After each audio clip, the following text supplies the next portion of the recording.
Bonjour, aujourd'hui je vais vous présenter comment bien organiser votre Google Drive. Tout d'abord, je vais vouloir me connecter à mon compte Google avec le petit bouton connexion ou sign in qui est ici. Donc moi, comme mon compte est déjà connecté à mon ordinateur, là on voit, j'ai pas eu besoin d'entrer mon mot de passe et mon courriel, mais vous devrez le faire si c'est votre première utilisation d'un ordinateur ou si vous êtes plusieurs usagers sur le même ordinateur. Donc, ce que je veux faire, c'est utiliser la petite pastille ici, Google Drive. C'est à cet endroit-là que je vais vouloir organiser mes dossiers. Donc, si j'appuie, je vais me trouver dans mon disque, donc Google Drive en anglais, Google Disk en français. Et c'est à cet endroit que je vais avoir des dossiers, un peu comme on fait quand on organise notre ordinateur. Donc, je vais avoir des dossiers dans lesquels il va y avoir des fichiers. Donc, si je prenais, par exemple, technologie ici, donc je peux aller réorganiser mes dossiers. C'est important de faire la différence entre ce Google Drive et celui qui est disponible dans notre Google Classroom.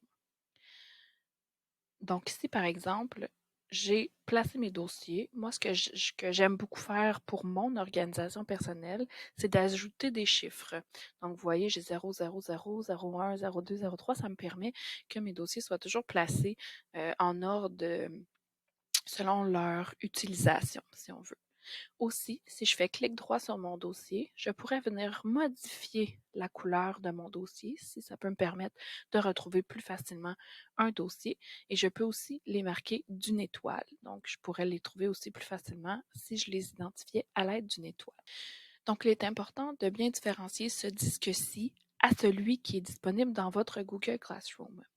Si vous me permettez maintenant de retourner dans mes applications Google et de me diriger vers mon Classroom. Si je vais dans mon Classroom et je prends par exemple iPad, si je vais dans mes travaux et devoirs, j'ai un dossier Drive associé à mon cours. Donc, dans ce dossier Drive-là, ce que je vais retrouver, ce sont les devoirs des élèves et les modèles des devoirs que j'ai envoyés aux élèves.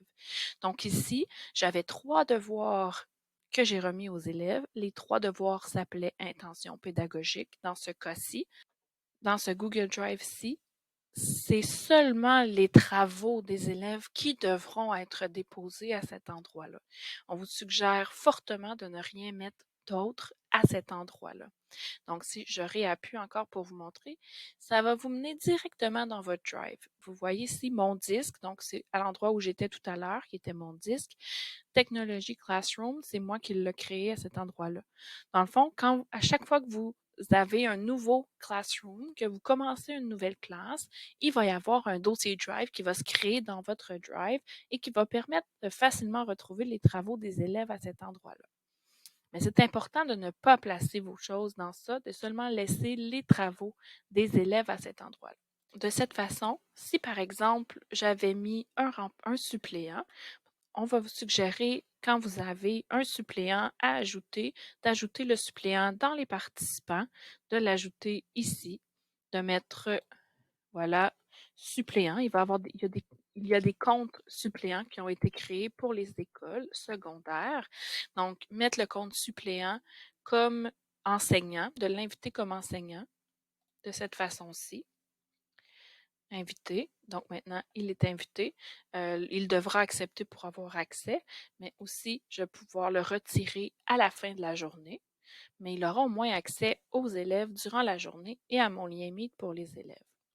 Si jamais le suppléant, par erreur, irait dans le dossier Drive associé au cours, je vous rappelle que ce dossier-là contient que les travaux des élèves, il ne contient pas le reste de vos documents et le suppléant n'aura pas accès à votre Google Disk et seulement vos documents des élèves.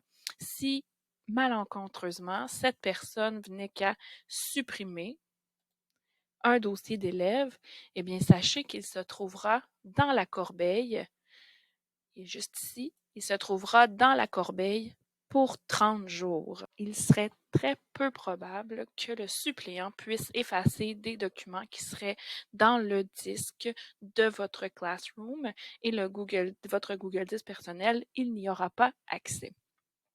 qu'est-ce que je fais si j'ai déjà placé toutes mes choses dans mon disque de Classroom? Alors, je vais aller chercher mon disque, mon dossier Classroom. Moi, dans mon cas, il avait été rangé ici. Donc, Classroom. Je vais aller chercher celui-là. Et si j'avais, ça ici, c'est tous les cours auxquels j'ai déjà été abonnée ou auxquels ou que j'ai créé. Mais si par exemple, j'avais placé dans ça un dossier, je vais l'appeler test. En ce moment, je vais l'appeler test vidéo pour ne pas être mêlée parce que j'ai d'autres tests. Donc, si j'avais placé celui-là ici, mais je pourrais tout simplement le déplacer vers. Et là, je pourrais venir choisir. Je ne veux pas qu'il soit dans mon Classroom, donc je peux venir au départ dans mon disque et je peux le réorganiser dans un autre dossier ou me créer un autre dossier pour le placer à cet endroit-là. Si vous avez plusieurs dossiers qui ont été placés dans le drive du Classroom, de cette façon-là, vous pourrez en sélectionner plusieurs, puis les bouger, les déplacer simultanément. Donc voilà, j'espère que cette capsule vidéo vous aura été utile. Merci, au revoir.